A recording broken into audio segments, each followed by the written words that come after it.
All right, everyone, starting with the next topic, which is about global capital, local innovation, fintech investment narratives. For the same, I would request the moderator, Mr. Meet Desai, Principal Financial Services at Praxis Global Alliance, to join on the stage. Please, let's have a huge round of applause for Mr. Meet Desai. And now I would request the speakers, Mr. Apoorva Goyal, Principal at Insight Partners. Mr. Varun Malhotra, Partner at Quona Capital. And Ms. Yulia Myronova, CEO and co-founder at Yainvest. I would request Mr. Meet Desai to kindly begin the session. Thank you very much. As mentioned, the session today is about global capital, local innovation, and fintech investment narratives. I think perhaps to start off with, I'll introduce myself and we all can introduce ourselves and then we can get into the session. So I am Meet Desai. I'm a principal at Praxis Global Alliance. It is India's fastest homegrown management consulting firm. Apoorva. Hi guys, Apoorva Goyal. I basically help lead and drive a lot of our India investing for a global fund called Insight Partners. Hi, I'm Varun. I head Asia investments for Quona Capital. At Quona, Hi, I'm Varun. I head Asia investments for Quona Capital. At Quona, we're a global fintech VC firm investing in early stage fintech innovation across emerging markets. We have about $1 billion in assets under management. We do seed to Series B investments across Africa, MENA, Latin America, India, and Southeast Asia. Hi, my name is Yulia. I'm CEO and co-founder of Yainvest. We are headquartered in Switzerland with offices in the UK and the US and presence in India. What we do is commercialization of research and foundational models in finance that have been developed over the last 2 decades at Swiss universities in the area of behavioral finance for better investment outcomes. Thank you all. So as we can see, we have a full house in terms of expertise on the panel to discuss how investments are shaping up and how that is helping innovation in fintech. Just to set some context, I think over the last 4-5 years, India's fintech sector has grown quite a lot. It is right now the 3rd largest sector globally. In terms of investments over the last 5 years or so, it has sort of attracted about $22 billion in capital across local and global. So I think with that in mind and with the next wave of innovation with AI sort of disrupting things, it is important to understand how this is shaping the industry. And with that in mind, we are going to focus on 3 things. Broadly understanding what do investors look at when they are looking at the sector, how can technology help in this, and overall sustainability and governance as the top 3 things we'll look at in the session. I think with that in mind, perhaps Apoorva, the question to you, given that the panel is titled Global Capital, Local Innovation, from a global investor's perspective, I think what are the narratives that are shaping up in the space and how has it evolved over the last 18 months? I think largely the story continues to be a resilient local sector with a lot of local demand. The fintech sector in India continues to be very underpenetrated. It's a very, very large end TAM market. There's a lot of innovation in product that continues to happen, and the businesses continue to operate and compound at scale. You know, whether you take infrastructure businesses, payments businesses, lending businesses, verticalized financial services product, and a lot of those businesses in public markets and private have kind of returned a lot of capital there. So if you broadly pick out, India continues to be one of those resilient, robust financial services market, and that's, I think, what is attracting a lot of global capital into the region. And I think the other trend is just given how well Indian companies have served at being the infrastructure layer at scale and at reliable cost for a lot of these businesses in India, they're starting to also venture out and actually become those infrastructure backbones for a lot of global regions, like either whether it's MENA, Europe, US, LATAM. And I think that will continue to be another global trend where you'll see large behemoths come out of India driving or being the infrastructure backbone for a lot of these other global regions, and you'll have large companies that actually account for, thousands of crores of revenue out of international markets. And I think that's another active areas of interest why a lot of global capital is starting to look at a lot of these India businesses, that, we can actually see a path to $1 billion, $2 billion, $3 billion worth of revenue coming out of Indian markets, Indian companies serving global markets.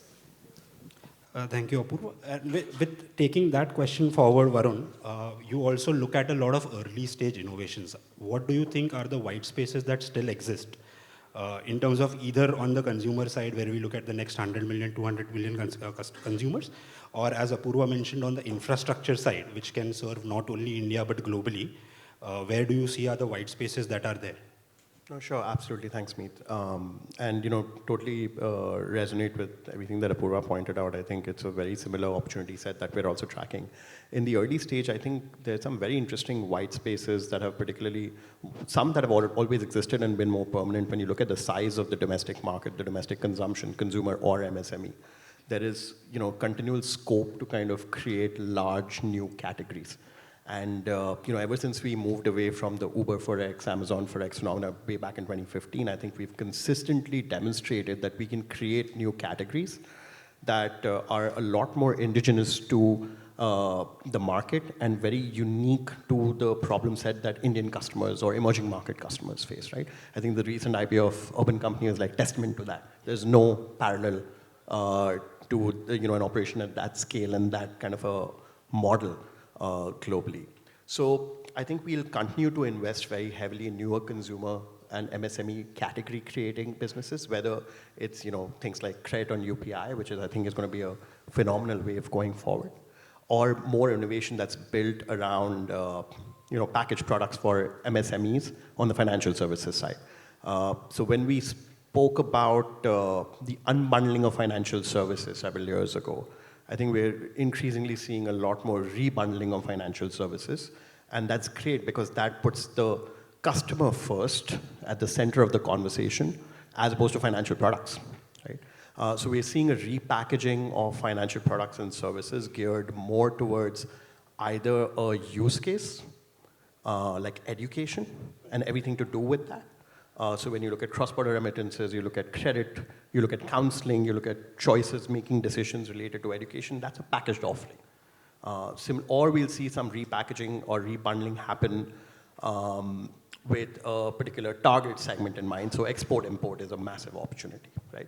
So we're seeing white spaces of repackaging a number of different solutions and putting the customer at the center of conversation and building holistic businesses around that. I think AI, it's a global opportunity at this point in time, but we need to think deeply as a country and an innovation ecosystem, particularly on the financial services and fintech side, on what our role is going to be in the next decade in this platform shift, right? Because this is like mobile, this is like internet, this is probably bigger than some of those things as well. And if you look at the history and the talent density that India has in terms of developing software, in terms of delivering services and solutions globally, I think we need to figure out how do we amplify a lot of these and, and especially first of all, move away from the scaremongering that AI is going to take everyone's jobs, right? I think there's going to be a lot of reskilling that's going to be required. And we need to figure out how do we augment the human capacity and human capital that we have with more AI-first solutions, right? So whether it's selling to banks, whether it's selling to other financial institutions and figuring out what's the role of AI in payments, et cetera, I think that's a massive opportunity in itself. And third, when we look at the rails that we've laid out as a country on digital public infrastructure, starting all the way from India Stack to everything that we're seeing right now around account aggregators and other second-order kind of solutions, I think we need to build more intelligent products on that, right? And the timing of this AI shift could not have been better. If you couple these two ideas, I think there's fantastic opportunity to kind of innovate for financial institutions, serving financial institutions as software providers, or the end customers, right? And that's a globally exportable opportunity set because other countries are also implementing similar infrastructure stacks, which look very similar to what we have in India, right? So whether you look at RTP systems like FedNow or what's come up in Brazil, it's very, very akin to what we have in UPI. Right? So your market right now shifts from India only to a lot more, a global playing field. Absolutely agree with you, Varun. And I think perhaps taking that question forward to Yulia, with technology or the AI shift happening and India having the potential to be a global exporter for financial services or financial solutions, and B, also for sort of when he spoke about rebundling or repackaging of the products for consumers in India. How do you think, being a technology-focused founder yourself, how do you think AI and technology overall can help Indian founders or Indian innovation create a technology moat around sort of delivering these solutions, be it for consumers in India or consumers and institutions globally? So thank you for this question. I'm an investing area, so I will narrow down it a little bit to investing area, because the difference in between overall fintechs and investment area is that investments are more regulated, they have to be more secured, they are more conservative, and we often compare it to medical practice, because you want your money to be saved, and perhaps whatever algorithms is used to manage your investments, you want to make sure that they're secure, because the cost of mistake will be huge. In investments, AI has been adopted for 2 decades in hedge funds, for example. So it's nothing new to use AI in investments, but it was always associated with risk. So if we want AI to be to have mass adoption in investments for obviously better outcomes, it has to be compliant and it has to be explainable. And you know that LLMs and GPTs and agents, they can hallucinate, they're not always explainable.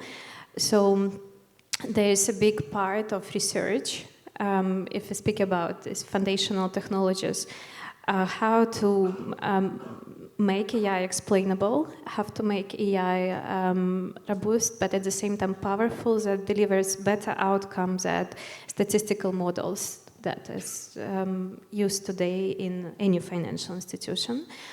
And the answer to that, it has like 2 sides. I spoke about regulation. The first side is obviously a user or investor or someone who will use this technology. It's emphasis to his problems. Does the problem really exist, and can you really produce a better outcome with technology?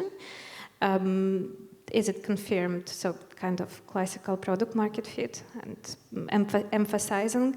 But the second pillar of it is a talent, as all of you know, and it's not just a regular talent. It's so if I look into even OpenAI, Mistral, or even our company, which is based on scientific research, we cooperate a lot with academia. These companies, including us, we produce white papers. So you can see that there is something going on beyond adoption of technology. There is a thought leadership or technology leadership, and that's mainly come from academia today or research done in these companies. So this is another area to look into. And this would create this moat or leadership in technology that would create the technologies that other markets could look, because there is no limit in power of human intellect in any market, and say, wow. And to be honest, I've met such companies in India. I would say, wow, I haven't seen anything like this in developed markets. But it's a thought leadership, it's clear problem, it looks amazing and comprehensive.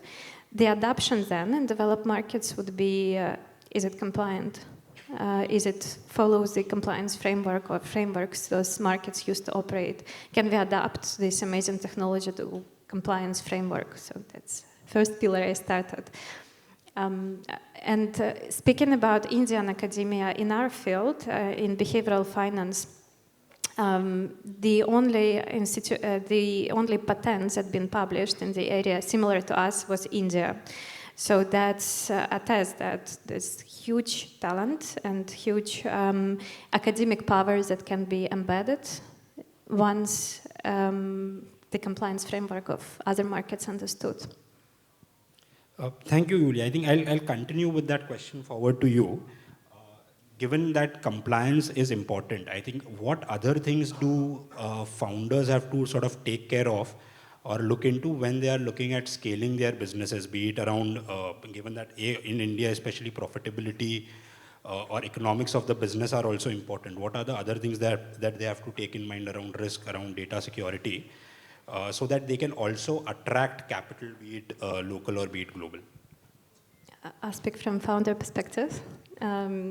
First of all, if you build a foundational technology, deep tech, it takes time. It has very different risk profile and adoption profile that other type of businesses. So you might not have clear evidence of product market fit for years. True in medtech, again, it can be 5-7 years until all approvals are done. So it requires more patient capital, but perhaps more, I don't know, beliefs and expertise, early signs. So it's very different. You need to believe without the evidence, where this is the absolute failure in like other non-deep tech industries. You shouldn't invest until you have evidence. In deep tech, you just can't have evidence because it's something new. People never seen it. You come to the customer and you cannot ask him to pay for that because he doesn't know what it is. He needs first to see the job of this deep tech, and it's 2-3 years to make it work. And it requires million investments to make it work because this talent is expensive. So that's a different risk profile of investments, different adoption curves. We don't need to be as fast as other like consumer fintechs. We don't need to be the first. We just need to ensure we have adoption and solve the right use case and our technology is defensible, that it's not easy to replicate. From the governance perspective, as a founder, I have to make lots of decisions daily, weekly, and I can easily fail. I'm human. I can make wrong decisions easily. And in our company, and it's also true for Switzerland, where overall companies are more sustainable. They like, once you're there, you probably stay there for next decades. We have concept of collective decision making. So in every aspect of the business, we have at least 3 people that makes a decision together, and we have a culture of challenge. Like there's absolutely no hierarchies.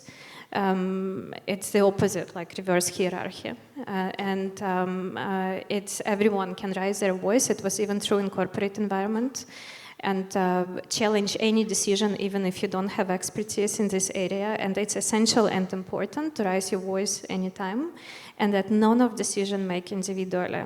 So in this case, we avoid point of failures, while also operate very fast. Thank you, Yulia. I think Apoorva, coming to you and taking again the conversation forward, given that the founders also have to look at compliance, governance in decision making, how can they, especially in India, leverage the digital public infrastructure of the India stack that is there in creating differentiation and also moving from an execution layer to more up the value chain, which are more sort of solutions that can be used globally? I think largely the way I broadly think about it is, one, like the Indian infrastructure, the cost at which that infrastructure can be delivered. If I kind of benchmark this compared to global benchmarks, India is like way better in delivering a much reliable infrastructure, a much better technology that can operate at scale and lower cost. I think that's a very unique set that you don't really find across most regions there. I think a lot of what the Indian operators kind of need to learn is less about technology aspect of it. It's just the go-to-market muscle of actually going, having the right marketing messaging around it, being able to adopt the product to the market needs of those regions. For example, the security depth or the integration depth that is needed to be able to make certain products and infrastructure applicable in US markets is a lot more deeper, you know. And so, you know, a lot of the focus here while you're selling in Indian market, for example, is breadth, you know, whereas if you go and sell to a community bank or a mid-sized bank in US, the focus is a lot more verticalized depth in the quality of the products there. And that is perhaps maybe another 6 months or 7 months of R&D. I think where a lot of these Indian businesses are in the learning curve is one kind of learning what it takes to adopt Indian product modules into US business module. I think that learning curve takes a while because they're so used to what the customer demands in Indian or MENA markets that demand curve looks very different in those developed markets, number one. And second, just what drives repeatability of go-to-market muscle, and also developing GTM muscles in these end markets are very, very expensive, in upfront investments that a lot of these founders are not used to seeing. And so just kind of going through that muscle and developing that muscle memory is what will kind of drive a lot of these companies to start hitting scale in these markets. And I think we have a bunch of businesses that we started seeing at least deliver 10, 20, 30 million of revenue out of international markets. And it's a matter of time where, US will be a 100 million plus revenue market for at least 10, 12 companies coming out of India. So I think it's an ongoing journey, but I would say just depth of product in a verticalized manner and go-to-market muscle memory is what will help them move up market and up the value chain, leveraging a lot of the current infrastructure. Thank you, Apoorva. Varun, question to you. Given that, as Apoorva mentioned, looking at foreign markets, go-to-market, etc., and as Yulia also mentioned, in certain cases, just getting the product market fit might take 3 years, 5 years, and you will have to invest quite a bit of capital in it. When you are looking at such investments, what are the things that you are looking for in the company or in the founder? Is it focus on scalability, sustainability? How important is compliance right from the early stage? And hence, what would a premium founder sort of look like in this space, or a premium company? Sure, no, absolutely. I think, compliance is non-negotiable. Any business needs to operate under the laws of the land, whatever the laws they are, whether you agree, disagree, whatever it is, compliance is non-negotiable, right? I think regulatory mindset is something that we look for, which is something different, which is more of a mindset question. And because oftentimes what happens is when you're building a new innovative solution, regulations may not exist for that, right? Because it's completely a greenfield opportunity that you're sort of creating or targeting. And in that case, understanding what is it that regulators look for when they're designing policies and regulations, I think is super important. And that appreciation of that financial system that you're operating is super important. Because fundamentally, regulators, want to, in my view, just want to do two things. They want to protect the end customer, and they want to protect the financial institutions. Right? So if you keep that in mind, and you're, designing your systems in a way that sort of, subscribe to that, you're going to be working with the regulators and designing regulations going forward, right? So having that appreciation of the system that you operate in, what the regulators might look for in the future is super important. That's something that we look for in founders right from the very beginning. And then when we talk, so scalability is again, something as venture investors, that's what we look for. Without scale, there's no fun, right? I think people can build fantastic businesses that are great for themselves, but do not need venture investment if they're not looking for scale. So at venture investors, we back founders who want to build for scale. And lastly, I think in more software-ish businesses that we're now seeing come out of India and the fintech side, the playing field is global, right? You don't necessarily need to wait 5-7 years to be dominant in one market to start expanding out into other countries. The needs in markets like Middle East and Latin America or Southeast Asia, very close to home, are actually very similar, right? So if you can crack that entire GTM motion, that Apoorva spoke about in whatever form, serves your business best, whether it's consultative, whether it's PLG, whatever it is, right? You can actually think about scaling internationally far quicker at this point in time than what you could several years ago, right? That obviously does not apply to highly regulated, execution-oriented businesses. If you're building out a credit business in India, you can't just overnight, start shipping products globally. But if you're doing more software, if you're doing more AI, if you're doing more payments, more infrastructure, that playing field is increasingly global at this point in time, right? And I encourage founders to start thinking global earlier rather than later. I would also say one thing to what Varun said, a lot of it is also a matter of ambition. I think as risk capital is being available, a lot of Indian founders have actually started to believe that they can build, best-in-class global products and sell there. And so while there is some learning curve that's happening around, I think ambition will also inflect and kind of, you'll see people day one now being like, I'm going to be the FIS for US, as opposed to be like, I want to first build in India, then MENA, then think of US as some like, North Star that I have to work towards. No, thank you very much. I think this was a very insightful session. Keeping in mind the time that we have, I'll open the floor to questions from the people we have here for the panelists. Anyone has any questions? This is nice. Meet, you've covered all the questions. Yeah, all covered. Perhaps, okay, so given that they don't have question, I think I have one question for each of you. In your experience, what is your one sort of future forecast in the next 18 to 24 months which is relevant for the Indian fintech ecosystem, where you think there is going to be something exciting that will happen or should happen? And we can start from Yulia, perhaps. It's a very difficult question for me because I'm not actively operating, but I can make a wish. I can make a wish. So from what I've seen, as I said, I experienced the most profound, deep, and advanced discussions in India regarding our solutions, and our solutions are advanced. And I clearly see amazing talent and amazing ideas, so I truly wish this technology to go global and have more cases like Zoho CRM and other, and that's my wish. So to be more international, more integrated, it's indeed something super exciting here. Yep, got it. Varun? I'll give you two. One, I genuinely believe in the next 24-ish months, we're going to see at least one startup come up that's going to scale to 100 million ARR within this time frame from now to then, coming out of India, for sure.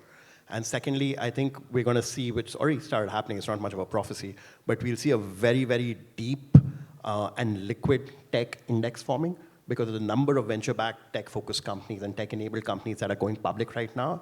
That velocity and momentum is just going to continue. We're seeing a, we're seeing a permanent shift of the curve itself. It's not just a slope, right? So we'll see a very deep and liquid tech index forming on the Indian public markets. Apoorva? I would kind of plus one to what Varun said. I think bunch of high-quality fintechs are about to IPO in India. So there'll be a lot of like public fintech market that'll be created on public markets that'll, kind of drop down a lot of wealth down the flow, and you'll see a emergence of next gen of fintech businesses. And I think you can't end any session without talking about AI. So I think you'll have a lot of like really high quality AI native businesses that will emerge, that will reimagine a lot of what today's fintech look like. Just might look very different, especially on the consumer side of things. Got it. I think one more, sorry, is there a question? Yeah. Yeah, please. Thanks. So, we've been talking a lot about AI and, of course, AI-related investment stacks that we're talking about.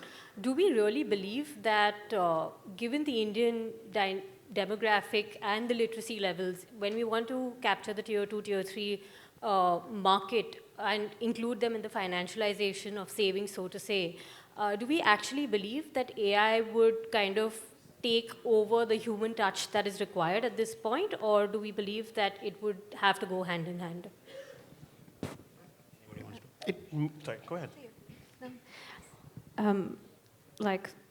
Since we are in the AI and behavioral finance, so psychology of investments plus AI, this is my domain, we absolutely believe that there is no way, at least in the foreseen future, to replace a human in this, because I'll give you an example. When we make investment decisions, there's 100+ biases involved.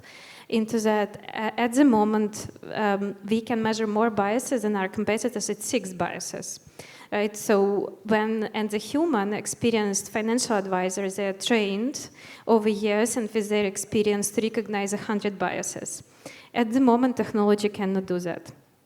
So until we will be able to cover at least 80% of psychological trails in investment decision-making and financial decision-making, human is required. And I personally don't know where it might happen, if ever happen. What technology does, it's augment a human. It's known and it's a KPI when we implement our AI systems and investments. The KPI is unleashed time for advisor to spend more time with clients, with other humans, and spend more quality time and spend time with more humans to increase capacity and personal touch for advisor. Whereas technology will handle at the moment all the computational and operational tasks.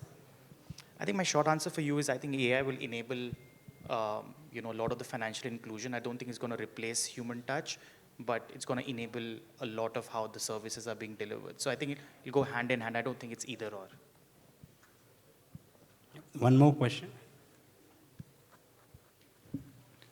Hi, this is Imang.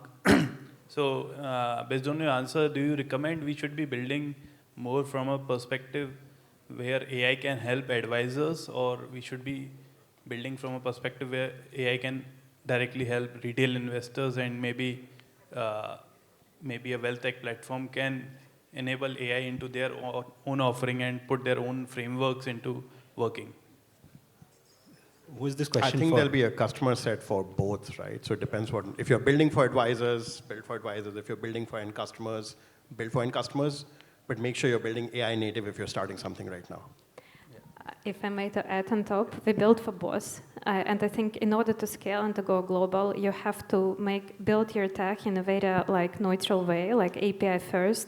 And then this, whether it's advisor or it's end consumer, it's UI layer. So if you build a foundational technology, we need to make sure that it fits to many different use cases, and it's API first and very neutral to any use case. So there's no, it's both, obviously. Got it. I'm building something on the same lines. Okay. Thank you all. Thank you very much, panelists, for this wonderful discussion. Thank you so much for sharing an outstanding insights with us, which was truly informative for everyone. Requesting you to kindly step ahead for a group picture.